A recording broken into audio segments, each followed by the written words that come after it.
não parar, não precipitar e não retroceder. Então dizer para esse cara, sabe quando nós vamos parar? Nunca. Nunca na sua porca vida. E aí, pessoal do canal, tranquilo?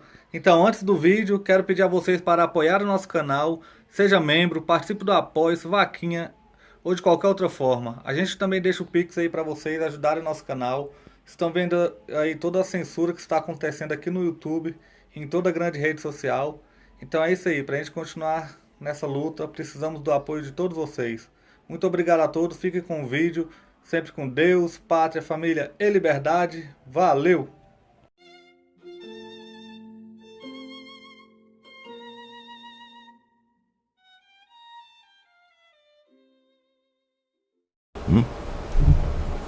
Porque você vai achar, por exemplo, que a sua cidadania equivale a certos direitos naturais. Mas se os direitos assegurados na Constituição brasileira ou americana são naturais, então tudo que veio antes era antinatural. Então, por exemplo, é antinatural você ser um cidadão do Império Romano, você ser um chinês do século V a.C. Todos estavam em uma condição inumana. Não é isso? E somente aquilo que atende aos critérios da democracia moderna é humano. A gente aceita isso tão naturalmente, a gente fala em direitos humanos com tanta facilidade, por nos parecer uma coisa boa. E é claro que de certo modo são. Certo? Só que existe o direito humano de você negar a realidade completamente? Não. Então os direitos humanos têm que estar submetidos, vamos dizer, ao princípio de realidade. Eles não podem criar um novo princípio de realidade. É isso?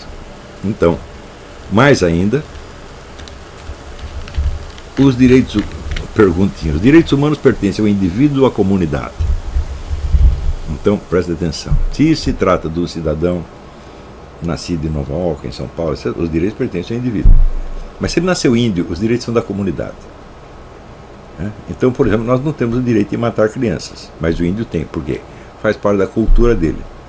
Então significa que há culturas que são privilegiadas, culturas que têm um direito especial a que o seu passado seja respeitado, e outras não. Não é isso? Então, e note bem, nós aceitamos isso como se fosse coisa natural. Por exemplo, o índio no Brasil é considerado menor de idade. Ele pode matar, roubar, etc. Ele é inimputável, como se fosse um doente mental. Tá certo? Mas ao mesmo tempo que ele tem direitos de um doente mental, ele é tratado como se a sua cultura tivesse valores superiores e conhecimentos de ordem mágico-religiosa que se perderam no nosso mundo de materialismo, etc, etc. Você vê, ó, só com isso aqui você vê a imensa confusão que é a mente do cidadão moderno. É claro que uma pessoa educada nesta base, ela não tem a condição de decidir nada, não tem a condição de entender nada do que está fazendo, está reduzido a um estado de retardamento mental mesmo. Não é modo de dizer. Agora, você põe esse sujeito na universidade e quer que ele aprenda isso, mais aquilo, mais aquilo, mais aquilo. Claro que ele vai ser analfabeto funcional. Não tem como escapar disto. Portanto, a cura do analfabetismo funcional tem pouco a ver com técnicas de alfabetização ou com o direito à alfabetização. Tá certo? Por quê? O sujeito já foi alfabetizado de algum modo. Para ele ser um analfabeto funcional, ele precisa ter sido alfabetizado, né?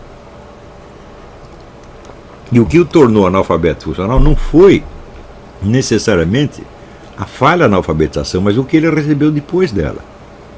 O problema não é ele saber ler, o problema é o que ele está lendo e o que ele está ouvindo. Algum trabalho para adquirir o domínio da língua, domínio elementar da língua pátria, a criança teve. Tá certo? Mas depois ela recebe um massacre, tá certo, de ideologia estúpida, que vai necessariamente estupidificá-lo e torná-lo incapaz, primeiro, de dizer o que ele vê, o que ele sente. Todos entram naquele caso da mulher que escreveu para a revista Nova, dizendo que, se queixando que estava com um problema de ejaculação precoce. Claro que ela não tinha esse problema, mas ela tinha ouvido falar, e isso é o que ela sabia dizer. Né? Então, você diz, não o que você está vendo, mas o que você sabe dizer a respeito. E o que você sabe dizer pode ser totalmente desconectado com a realidade da experiência. Então, o problema está menos na alfabetização elementar do que na aquisição posterior da cultura. Então, até os defeitos na alfabetização podem ser supridos. Eu digo isso porque eu fui alfabetizado de uma maneira extraordinária. Eu me alfabetizei a mim mesmo, lendo histórias em quadrinhos. E quando eu entrei na escola, eu já sabia ler, do meu jeito. Se bem dizer, a minha técnica de alfabetização era perfeita, era supra-sumo, era tecnologia de ponta, era nada. Foi um improviso feito por uma criança. Mas funcionou. Né? Só que eu tive a sorte de que aquilo que eu li depois não me tornou incapaz de aprender o sentido do que leio e ouço.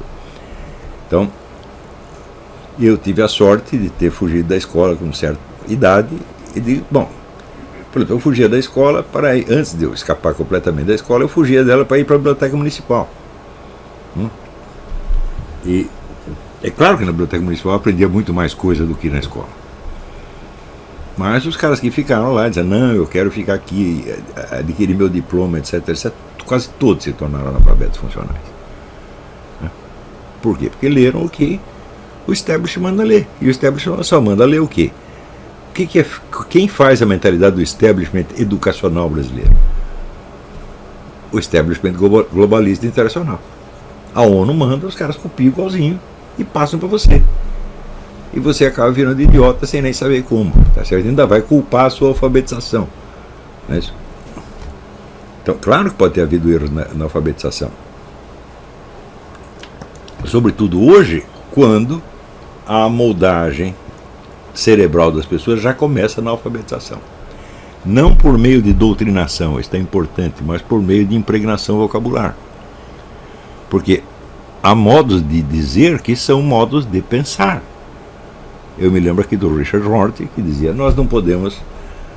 Todas as questões filosóficas são sujeitas à controvérsia eterna. Nós não podemos provar nada. Portanto, só nos resta uma alternativa. Induzir sutilmente as pessoas a imitar o nosso modo de falar. Isto é a fórmula da propaganda globalista. E é evidente que o Richard Rorty ele não tem a menor ideia da gravidade do que ele acaba de dizer. Porque ele está pregando aqui o engano universal, a manipulação universal. E ele chama isso de filosofia e as pessoas aceitam. Então, quer dizer, esse cara não é um filósofo de maneira alguma, ele é alguma outra coisa, pode ser até um gênio, mas é um gênio de outra coisa. É um gênio da propaganda, é um gênio da enganação, qualquer coisa. Né? Como o cunhado do Freud, o Bernays, ou o Dr. Goebbels, ou o Willy Münzenberg, ele é um desses. Né? E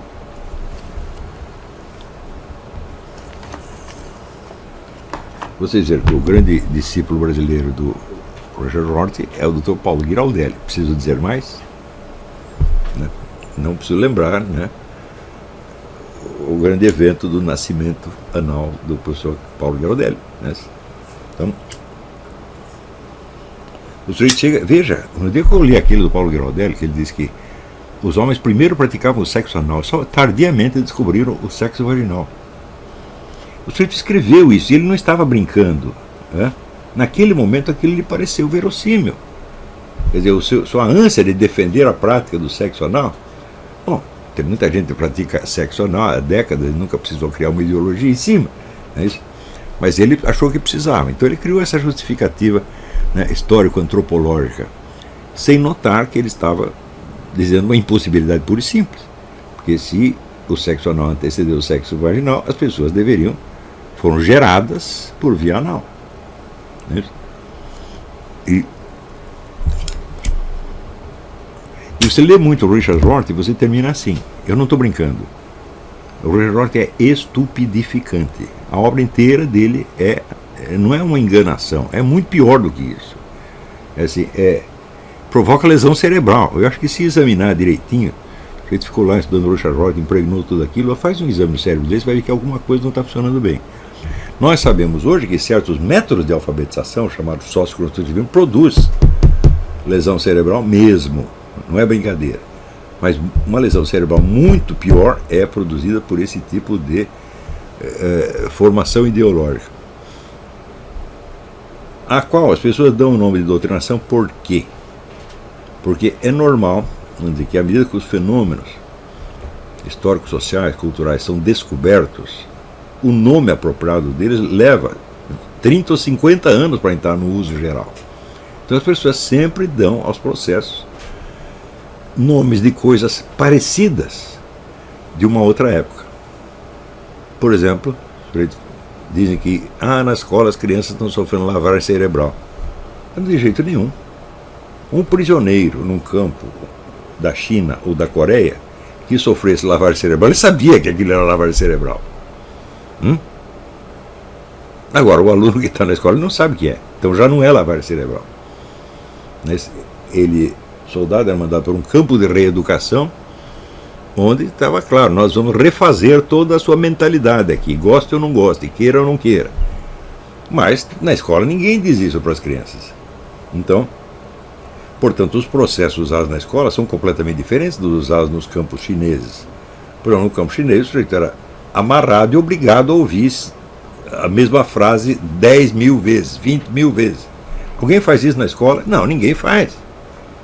Quer dizer, o processo de intimidação física é importante também na lavagem cerebral. Então, quando chama isso de lavagem cerebral, é uma coisa tão inapropriada que torna você ridículo. Eu acho ridículo chamar essas coisas de lavagem cerebral ou de doutrinação. São processos completamente diferentes e se você lhes dá um nome antigo, você não capta a realidade verdadeira deles. Então, eu tenho insistido muito, falo, o processo de controle da mente infantil, infanto-juvenil nas escolas, não é por doutrinação. É por impregnação de condutas que não passam pelo juízo doutrinal, não são sequer convicções conscientes, são atitudes e hábitos que às vezes o indivíduo não sabe nem nomear. Então, é como o sujeito o garoto que pegou lá uma revista Playboy e está lendo, ele não sabe que isso é pornografia. Se fala, está lendo pornografia? Não, estou lendo Playboy. Ele não sabe sequer o nome do que ele está fazendo, o nome da sua experiência. Então, por exemplo, o fato de que agora você tem que achar normal os garotinhos ficarem se beijando, bulinando uns aos outros, etc, etc. Isso é feito o quê? Através de uma doutrina? Alguém explica uma doutrina? Claro que não. Simplesmente bota o garotinho fazendo isso e castiga quem achar ruim. Acabou. Isso não é doutrinação. Também não é lavagem cerebral. Isso é manipulação de comportamento. E sobretudo é extinção de comportamento. Então, esse seria o nome certo. Segundo lugar, a parte ideológica não é transmitida por pregação, porque não precisa, porque o sujeito já está habituado, já está amoldado a essas condutas. Vamos dizer, a versão ideológica, a versão disso como convicção, ele cria depois, se for necessário. Ele vai expressar isso de uma outra maneira, vai expressar os seus, dizer, as suas convicções de alguma maneira, mais tarde, se for preciso. Se não for preciso, ele continua agindo do mesmo modo, sem nem saber o que está fazendo. Então, agora, um dado importante é a ocultação de informações antagônicas. Isto é regra geral. Então, você vai encontrar professores mais amáveis, mais gentis e outros mais exigentes, mais durões, que estão impondo essas condutas de uma maneira mais drástica, etc, etc. Mas todos estão suprimindo qualquer leitura, qualquer informação que possa dificultar o processo. Então, o problema é muito mais esse do que a doutrinação. Se você chama de doutrinação, você já está numa posição fraca.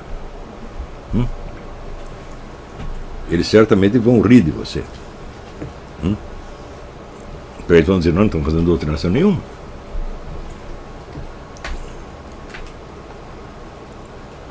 Quando você lê no Antônio Gramsci que o processo da revolução cultural e da ocupação de espaço é para levar todas as pessoas a se tornarem socialistas sem saber, como é que você vai dizer que elas estão sendo doutrinadas? Você pode ser doutrinado sem saber que está sendo doutrinado? Não, se você vai na igreja, a igreja católica, a igreja protestante, o padre, o pastor está lá falando, você sabe que ele está te passando uma doutrina, ou não sabe? Mas se a coisa toda é feita através de uma engenharia comportamental, você não sabe sequer o nome do processo. Então é um processo muito mais fundo, muito mais grave do que qualquer doutrinação. Então, se fosse a doutrinação, você se livraria dela muito mais facilmente.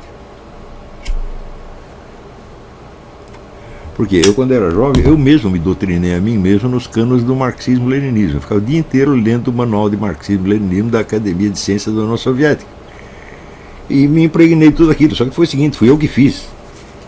E aquilo era realmente uma doutrina. E a doutrina, evidentemente, como ela é passada no nível do pensamento verbal, ela atrai naturalmente um processo dialético. Porque ela só pode se apresentar mediante a comparação com doutrinas antagônicas. Então o antagonismo já está dado no início. É claro que o sujeito leva a sua doutrina à vitória final na polêmica, mas houve a polêmica. Por exemplo, se você vai ler Karl Marx, ele discute com Adam Smith, com David Ricardo, com toda a economia clássica, por assim dizer, né? Então, doutrinação é evidentemente passar de uma doutrina. A doutrina não tem como ser aprendida senão por comparação com outras doutrinas.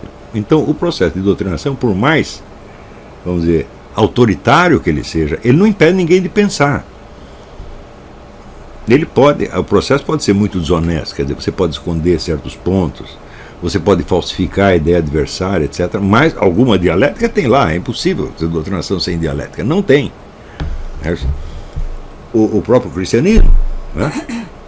Quando você vê São Paulo apóstolo chegando em Roma e falando para os caras que é o Deus desconhecido, está aqui o seu panteão, você tem uma estátua para cada Deus, mas eu vim falar aqui do Deus desconhecido. Está dada a dialética, já está dada uma comparação, não é isso? Então, o nome errado induz às ações erradas. E se o problema é doutrinação, então você tem que impedir os caras de doutrinar. Né? E daí você não tem como escapar da acusação de que você os está censurando.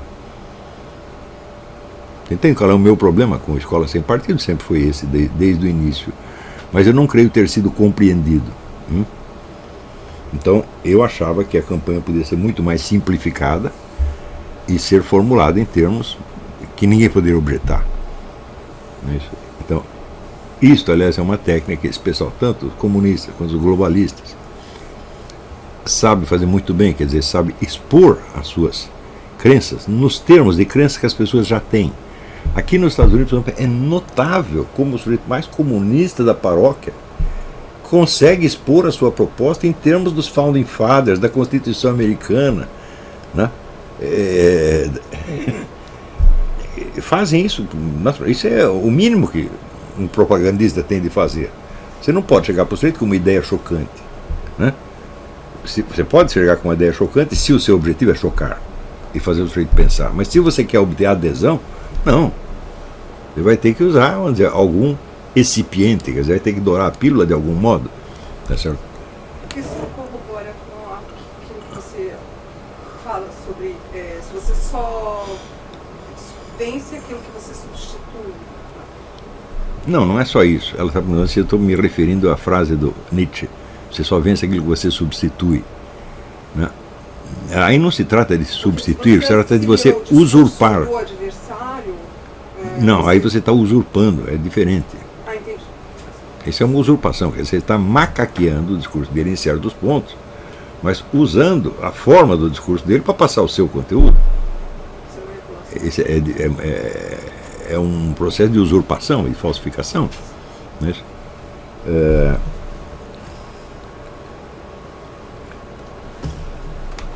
Agora, ninguém jamais foi doutrinado no marxismo-leninismo sem saber que era marxismo-leninismo. Ninguém chegou na escolinha do Partido Comunista e disse, não, nós vamos aqui te ensinar o espiritismo, e tacava Marx e Lenin. Ninguém fez isso, jamais. Agora, as crenças que estão sendo inoculadas nas crianças e nas adolescentes, elas não têm nome, elas não vêm com o nome de uma ideologia. Não é isso? Aliás, até os nomes que você usa, os nomes que os inimigos desse processo usam para criticar, os nomes são. Nenhum nome está certo ainda. Você pode chamar de globalismo, de individualismo, até de liberalismo, tá certo? Ainda não tem um nome apropriado. E é difícil ter um nome apropriado, por quê? Porque não é uma doutrina e não tem unidade. Né? Quer dizer, como é que você vai fazer aqui uma coisa que sintetiza feminismo e islamismo? Não há nenhuma doutrina que pode fazer isso. Né? As coisas têm que ser passadas independentemente uma da outra, como se não tivesse nada que ver. Não é isso? Você adere a uma coisa e adere a outra. E você nunca compara uma com a outra. Então, para você ser sensível a isto, para você ser vulnerável a isto, você já precisa estar com o seu QI muito reduzido. A sua capacidade de compreensão tem que estar reduzida já. Não é isso? Então,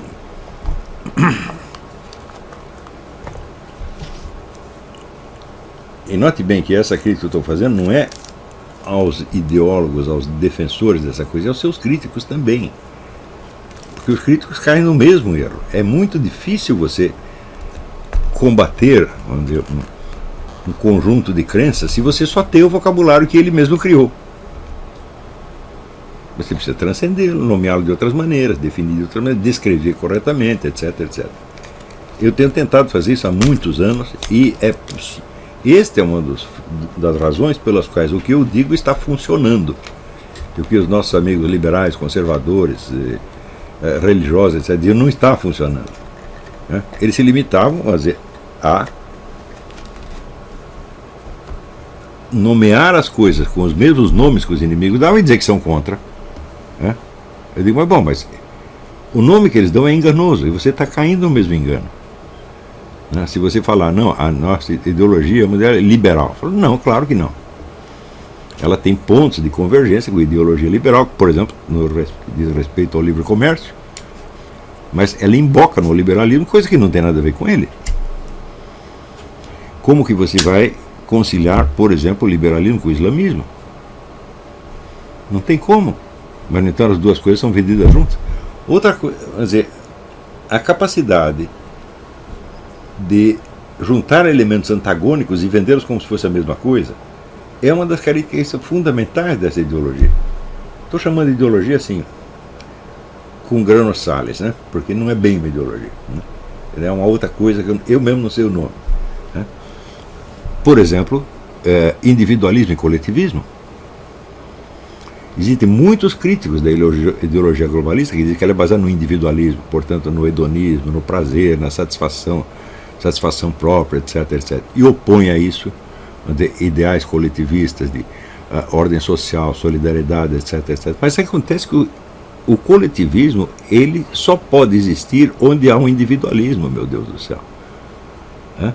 O coletivismo é a repartição equitativa das satisfações individuais para um grande número de pessoas. Se você pegar assim, pegar uma outra situação social qualquer, historicamente anterior, né? Você dizer assim, o camponês medieval é individualista ou coletivista? Não tem como você dizer isso. Não cabe nessas categorias. Né? Então, não podemos esquecer que o coletivismo só surge como uma resposta dialética ao individualismo e que, portanto, estava embutido nele. Quando nós falamos de, por exemplo, justiça social, então, o ser humano vive para adquirir bens e encontrar sua satisfação, o máximo de felicidade. Daí algum outro vem dizer o máximo de felicidade para o maior número possível. Eles estão vendendo exatamente a mesma coisa.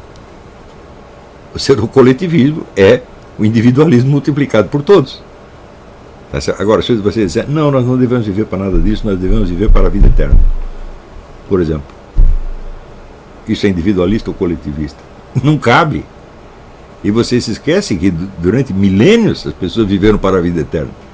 Então é como se eles não existissem e só a visão atual da mídia ou do professor fulano de tal é que é a realidade e os outros viviam na fantasia.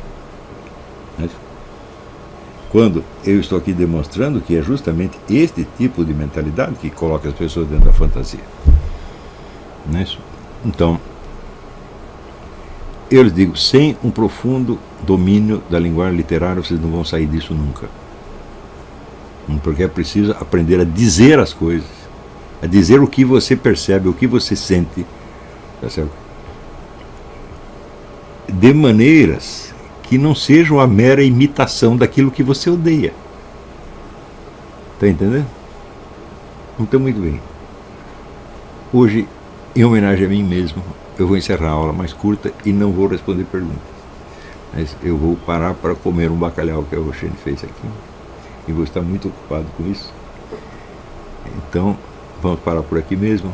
Agradeço novamente a todos de coração. Né? Todos que me... Claro, agradeço profundamente a todos, mas agradeço especialmente ao Maurício Marques Canto Júnior, que gravou uma mensagem de aniversário do leito de hospital, fez lá correndo perigo e tal, para fazer lembrar do aniversário do amigo. Depois, isso é demais, né? Então, obrigado a todos vocês, até a semana que vem, muito obrigado.